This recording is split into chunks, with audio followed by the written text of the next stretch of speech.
हम लोग तापमान के विषय में पढ़ रहे हैं। अभी तक हुआ तापमान की अवधारणा, तापमान को प्रभावित करने वाले कारक, और तापमान को प्रभावित करने वाले कारक के बाद आपने क्या पढ़ा है? तापमान को प्रभावित करने वाले कारक के बाद क्या पढ़ा है आपने?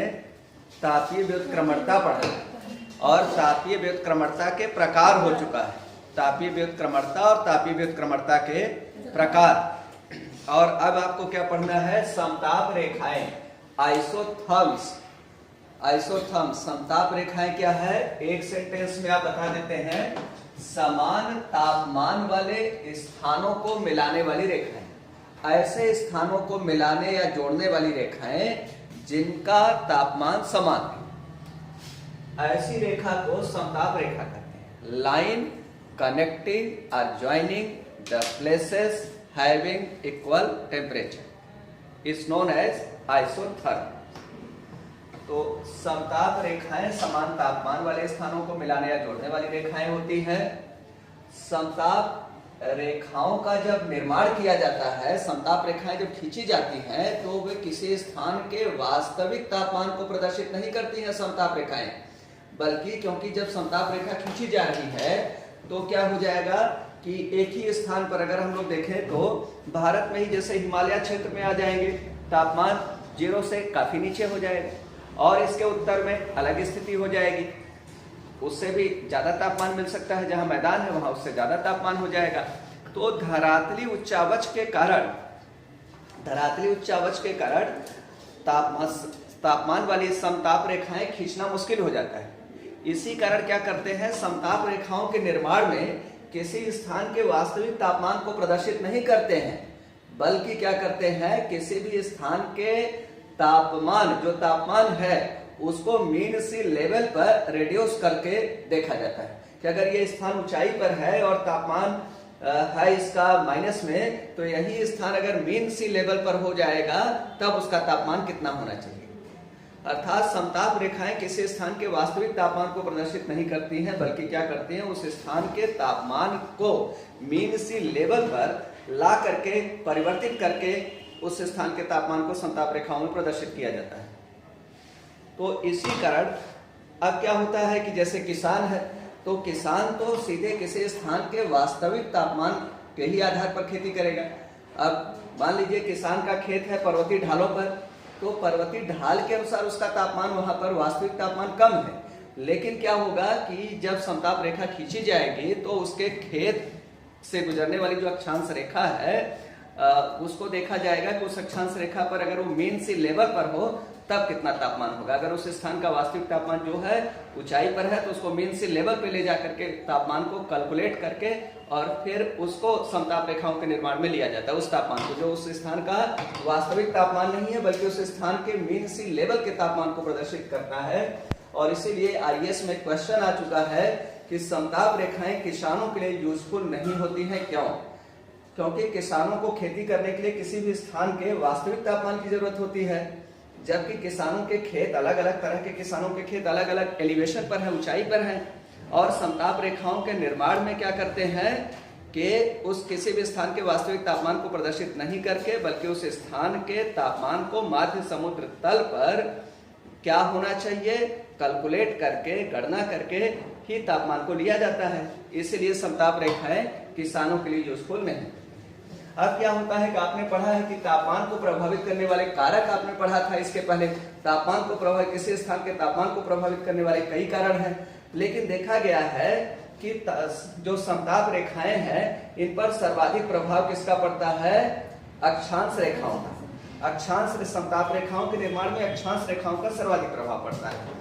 और इसी कारण ज्यादा अक्षांश रेखाएं क्या है, ज्यादा समताप रेखाएं, ज्यादा अक्षांश रेखाएं नहीं, ज्यादा समताप रेखाएं क्या हैं, अक्षांश रेखाओं के लगभग समानांतर है। ज्यादा समताप रेखाएं अक्षांश रेखाओं के समानांतर हैं, लेकिन आपने जब आप देखेंगे समताप रेखाएं तो काफी, कई जगहों पर काफी उनमें डेविएशन हुआ है, मुड़ी हैं, कई जगह पर काफी कर्व हो गई हैं। उसका कारण ये है कि भिन्न भिन्न स्थानों के ऊष्मन की दर में अंतर होता है।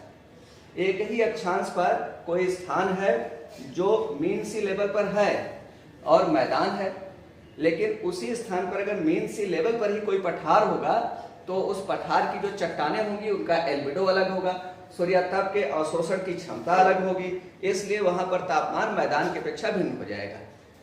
और इसीलिए समताप रेखाओं पर सर्वाधिक प्रभाव अक्षांश रेखाओं का पड़ता है। अक्षांश रेखाओं के ज्यादा स्थानों पर समानांतर होती हैं समताप रेखाएं, लेकिन क्या होता है कि महाद्वीप और महासागर का जहां मिलन क्षेत्र है, महाद्वीप और महासागर के उष्मन की दर में काफी अंतर होता है, और इसलिए जहां महाद्वीप और महासागर का मिलन क्षेत्र है वहां पर समताप रेखाओं में बड़े बड़े मोड़ पड़ जाते हैं, या कहिए बड़ा डेविएशन हो जाता है, बड़े बड़े मोड़ पड़ जाते हैं। और भिन्न भिन्न स्थानों के एल्बिडो के आधार पर भी भिन्न भिन्न स्थानों के सूर्यातप के अवशोषण की क्षमता और परावर्तन की क्षमता के अंतर के आधार पर भी समताप रेखाएं सीधी ना होकर के टेढ़ी मेढ़ी हो जाती हैं। अब क्या होता है कि उत्तरी गोलार्ध में अगर देखा जाए तो दक्षिणी गोलार्ध की अपेक्षा भूभाग अधिक है। लैंड सरफेस उत्तरी गोलार्ध में दक्षिणी गोलार्ध की अपेक्षा अधिक है ना। आप पढ़े हैं कि लगभग 39.9% उत्तरी गोलार्ध के 39.9% क्षेत्रफल पर थल है और लगभग 60% पर, लगभग 60% पर जल है, जबकि दक्षिणी गोलार्ध के 80% पर जल है और लगभग 20% पर स्थल है। तो क्या होता है कि उत्तरी गोलार्ध स्थल पर तापांतर तेजी से बदलता है। तो उत्तरी गोलार्ध में हम लोग कह सकते हैं भूमि अधिक होने के कारण और दक्षिणी गोलार्ध की अपेक्षा उत्तरी गोलार्ध में भूभाग अधिक होने के कारण ताप प्रवणता का मान ज्यादा होता है। ताप प्रवणता क्या होता है? Temperature gradient. टेम्परेचर ग्रेडियंट क्या होता है? Temperature gradient. ताप प्रवणता। ताप प्रवणता कोई दो स्थान है, ये स्थान ए है और ये स्थान बी है, इन दोनों के बीच ताप प्रवणता निकालना होगा। इस स्थान का टेम्परेचर T1 है, इस स्थान का टेम्परेचर T2 है, तो ताप प्रवणता जो निकाली जाती है वो दोनों स्थानों के तापांतर T2 डिफरेंस T1, दोनों स्थानों के तापांतर और दोनों के मध्य की दूरी मान लीजिए अगर स्मॉल d है तो दोनों, या कैपिटल D है तो दोनों स्थानों के मध्य की दूरी से भाग दे देंगे, अर्थात एकांक डिस्टेंस पर जो तापांतर है, अगर ये मान लीजिए डेल्टा T है तो डेल्टा T अपॉन D, एकांक स्थान पर जो, या ये डिस्टेंस को हम लोग डेल्टा D मान सकते हैं, डेल्टा D कर सकते हैं।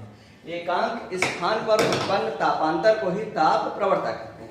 तो उत्तरी गोलार्ध में ताप प्रवणता का मान अधिक होता है और दक्षिणी गोलार्ध में ताप प्रवणता का मान कम होता है। और ताप प्रवणता का मान उत्तरी गोलार्ध में दक्षिणी गोलार्ध की अपेक्षा अधिक होने के कारण क्या होता है, उत्तरी गोलार्ध में जो समताप रेखाएं होंगी वो पास पास होंगी। उत्तरी गोलार्ध की समताप रेखाएं पास पास होती हैं और दक्षिणी गोलार्ध की समताप रेखाएं दूर दूर होती हैं ना, ये दोनों में अंतर हो जाता है। फिर इसके बाद क्या है कि जो समताप रेखाएं खींची जाती हैं, समताप रेखाएं वो सामान्यतः किन महीनों की खींची जाती हैं? उत्तरी गोलार्ध में। उत्तरी गोलार्ध का सर्वाधिक तापमान कब रिकॉर्ड किया जाता है? उत्तरी गोलार्ध में, उत्तरी गोलार्ध का भूभाग का सर्वाधिक तापमान किस महीने का, सर्वाधिक तापमान किस महीने का औसत तापमान सर्वाधिक होगा ना? जुलाई का, यानी जून के महीने में उत्तरी गोलार्ध में सर्वाधिक तापमान रिकॉर्ड किया जाता है। जैसे अल अजीजिया है, लीबिया का अल अजीजिया है कर्क रेखा के सहारे, या यहाँ पर कर्क रेखा के ही पास में क्या है, कैलिफोर्निया के मृत घाटी है, यहाँ पर ज्यादा तापमान रिकॉर्ड किया जाता है जून के महीने में। लेकिन सर्वाधिक उत्तरी गोलार्ध का सर्वाधिक तापमान वाला जो महीना होगा तो पूरे 300 दिन का तापमान निकाल करके 30 से भाग दे करके औसत लिया जाता है। तो यह सर्वाधिक तापमान वाला महीना उत्तरी गोलार्ध में भूभाग में जून न होकर के जुलाई होगा। और उत्तरी गोलार्ध के महासागरीय सतह का सर्वाधिक तापमान वाला महीना जुलाई नहीं अगस्त हो जाएगा, एक महीना और आगे। और दक्षिणी गोलार्ध में उसी समय क्या होगा, दक्षिणी गोलार्ध में न्यूनतम तापमान कब रिकॉर्ड किया जाता है? जून के महीने में। दक्षिणी गोलार्ध में न्यूनतम तापमान जून के महीने में, लेकिन दक्षिणी गोलार्ध का न्यूनतम तापमान वाला महीना जुलाई होगा। उत्तरी गोलार्ध का अधिकतम तापमान वाला महीना जुलाई है और दक्षिणी गोलार्ध का न्यूनतम तापमान वाला महीना जुलाई है। और दक्षिणी गोलार्ध के महासागरीय सतह का न्यूनतम तापमान वाला महीना अगस्त है। अब हम लोग उत्तरी गोलार्ध की बात करें, उत्तरी गोलार्ध में न्यूनतम तापमान कहाँ पर रिकॉर्ड किया जाता है? वर्खोयांश में ना, रूस के साइबेरिया प्रदेश में वर्खोयांश है वर्षोयांश में उत्तरी गोलार्ध का न्यूनतम तापमान रिकॉर्ड किया जाता है। और यह रिकॉर्ड किया जाता है कब? दिसंबर के महीने में ना, न्यूनतम तापमान दिसंबर के महीने में। लेकिन उत्तरी गोलार्ध का न्यूनतम तापमान वाला महीना जो होगा वो जनवरी है। उत्तरी गोलार्ध का न्यूनतम तापमान वाला महीना जनवरी। लेकिन उत्तरी गोलार्ध के का न्यूनतम तापमान वाला महीना जनवरी कहने का मतलब उत्तरी गोलार्ध के जो महाद्वीप हैं उनका न्यूनतम तापमान वाला महीना जनवरी। उत्तरी गोलार्ध के महासागरीय सतह की जब बात करेंगे, उत्तरी गोलार्ध के महासागरीय सतह का न्यूनतम तापमान वाला महीना फिर जनवरी नहीं बल्कि फरवरी हो जाएगा। उत्तरी गोलार्ध के महासागरीय सतह का न्यूनतम तापमान वाला महीना अब जनवरी न होकर फरवरी होगा। उत्तरी गोलार्ध के महासागरीय सतह का न्यूनतम तापमान वाला महीना फरवरी और उत्तरी गोलार्ध के महाद्वीपीय सतह का न्यूनतम तापमान वाला महीना जनवरी। और उत्तरी गोलार्ध में न्यूनतम तापमान अधिकतम अगर बात करें हम लोग, उत्तरी गोलार्ध में अधिकतम तापमान किस महीने में रिकॉर्ड किया जाता है? जून के महीने में। लेकिन उत्तरी गोलार्ध का अधिकतम तापमान वाला महीना पूछा जाएगा तब जुलाई। और उत्तरी गोलार्ध के महासागरीय सतह का न्यूनतम तापमान वाला महीना नहीं, अधिकतम की बात हो रही थी ना, हाँ अधिकतम। उत्तरी गोलार्ध में अधिकतम तापमान रिकॉर्ड किया जाता है जून के महीने में और उत्तरी गोलार्ध का अधिकतम तापमान वाला महीना जुलाई। और उत्तरी गोलार्ध के महासागरीय सतह का अधिकतम तापमान वाला महीना जुलाई नहीं अगस्त। महासागरीय सतह जब जोड़ दिया जाएगा तो एक महीना और आगे हो जाएगा। तो ये आपको जानना है। इसी कारण क्या होता है कि जो समताप रेखाएं खींची जाती है एनसीईआरटी की बुक्स में, एनसीईआरटी की बुक्स का जिराक्स है, एनसीईआरटी की बुक्स में ये जो आप समताप रेखाएं देख रहे हैं ये समताप रेखाएं कब की हैं? ये समताप रेखाएं आप देखिए जनवरी और जुलाई।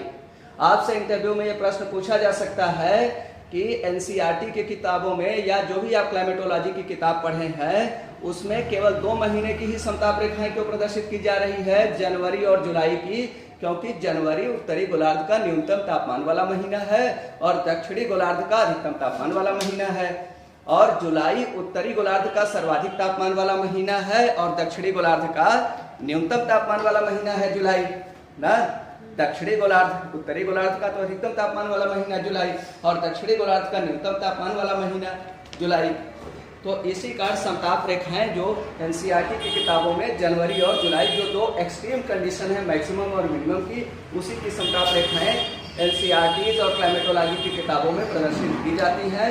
और आपसे ये इंटरव्यू में पूछा जा सकता है कि जनवरी और जुलाई की ही समताप रेखाएं क्यों खींची जाती हैं, तो आप इसको बताने में समक्ष हो जाएंगे। अब समताप रेखाओं पर ऑब्जेक्टिव टाइप बहुत से प्रश्न पूछे जाते हैं। सब्जेक्टिव पूछा जाएगा तो हमने ये 100 वर्ड्स में एक्सप्लेन किया है। यही 100 वर्ड्स आपको समताप रेखाओं पे लिखना है। आईएएस में मुख्य परीक्षा में, पीसीएस के मुख्य परीक्षा में आप देख रहे हैं 100 वर्ड्स के क्वेश्चंस आ रहे हैं, वो आपके लिए सफिशिएंट है। और जो भी नेट जेआरएफ पीजीटी का आप पेपर देंगे उसमें जो ऑब्जेक्टिव प्रश्न आएंगे उनका भी उत्तर हमने इसमें जो भी आप पढ़ रहे हैं टॉपिक उसमें निहित है।